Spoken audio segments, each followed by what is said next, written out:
Okay, this is part 3 because my slides and lecture got a little out of order and we left something important out, which is really looking at the social contract.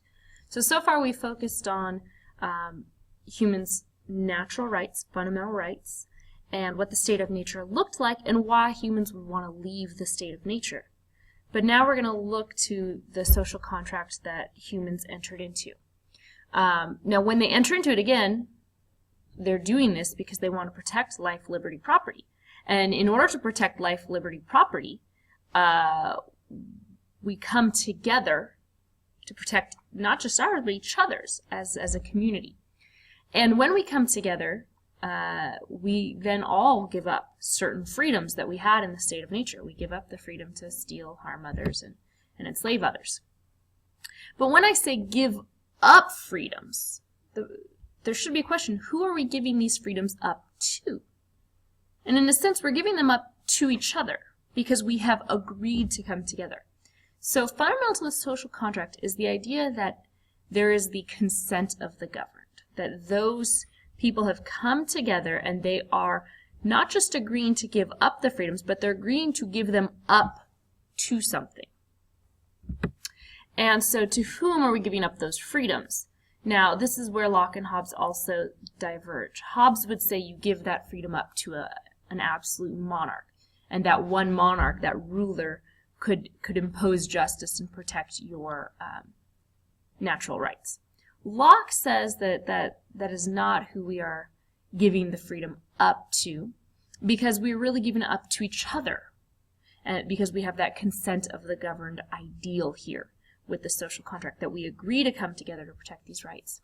So, and remember, Locke had witnessed the Glorious Revolution.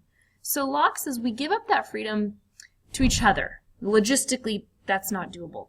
So we're going to give it up to a body that represents each other, that represents us, the people. And so he says that we give that power to a legislative branch, to like a legislative, to a group that makes the rules to protect those natural rights. And that body is supposed to represent us.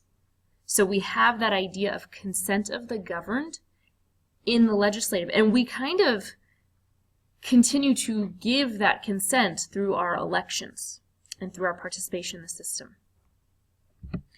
And so the role of government is to protect those natural rights, and it can do that by having a body that constantly gets consent of the government. So the legislative can constantly get consent through an electoral system, and then the purpose of that legislative is to protect your life, your liberty, and your property.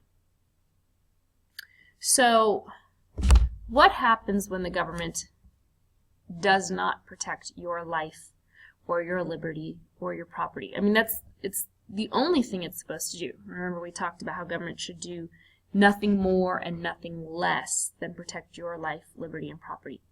Locke says if the government is failing to do that fundamental thing of protecting life, liberty, and property, if it's not doing its job, it's a very small basic job, then you could overthrow that government and create a new government under the social contract.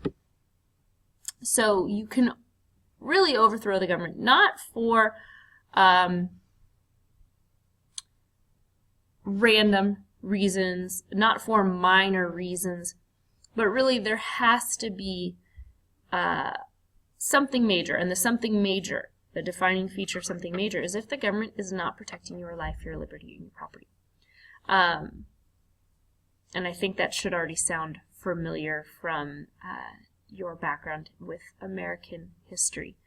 And another aspect of the social contract is when you have a social contract and the government's not doing its job, and the people can overthrow the government to set up a new government that will do that job, it's not like you really can revert back to the state of nature. There is maybe a brief moment of the return to the state of nature. I mean, ever so brief. But really, since there's already been a society with rules, humans won't revert back to sort of that, for lack of a better word, that anarchy. Instead, in that power vacuum, another government would be created very, very quickly, and we really cannot abandon the progress that we've made. So, in other words, that this change from the state of nature to the social contract is irreversible. It's very linear.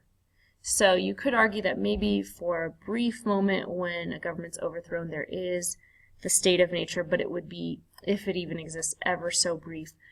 Those who are once in power, while they've lost power, others will assume it very quickly, and we don't suddenly forget laws. It's not as though when a government gets overthrown, all of us suddenly revert back to a time where there was no law and there was no idea of a ruler. So as you're highlighting the Declaration of Independence, you should, just a reminder, underline anything that is similar to Locke's ideas. There might be slight difference in wording, but you should be highlighting things that are similar.